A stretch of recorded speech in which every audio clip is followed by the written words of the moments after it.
അസ്സാം വലൈക്കും വർഹമത്തുള്ള. അൽഹംദുലില്ലാ, അസ്സലാത്തു വസ്സലാമു അലാ റസൂലില്ല. അള്ളാഹുവിൻ്റെ അത്യുത്തമമായ നാമമാകുന്നു അൽ അഹദ്. ഇസ്ലാമിൻ്റെ ഏറ്റവും അടിസ്ഥാനമായിട്ടുള്ള തൗഹീദിൻ്റെ മർമ്മപ്രധാനമായ കാര്യമാകുന്നു ഏകത്വം.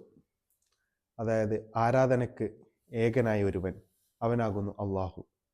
അള്ളാഹുവിൻ്റെ 99 നാമങ്ങളിൽ ഏറ്റവും പ്രധാനപ്പെട്ടതാണ് അൽ അഹദ്.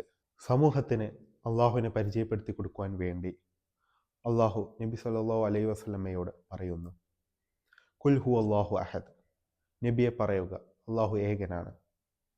ഇവിടെ പരിചയപ്പെടുത്തുവാൻ വേണ്ടി അള്ളാഹു ഉപയോഗിച്ച പദം അൽ അഹദ് എന്നുള്ളതാണ്.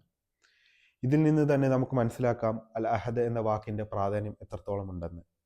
അതുകൊണ്ട് തന്നെ നമ്മുടെ പ്രാർത്ഥനകളും സഹായത്തേട്ടങ്ങളും നമ്മുടെ പ്രതീക്ഷകളും അള്ളാഹുവിനെ മാത്രമാക്കിക്കൊണ്ട്, അവനെ മാത്രം ആരാധിച്ചുകൊണ്ട് നമ്മൾ ജീവിക്കുക.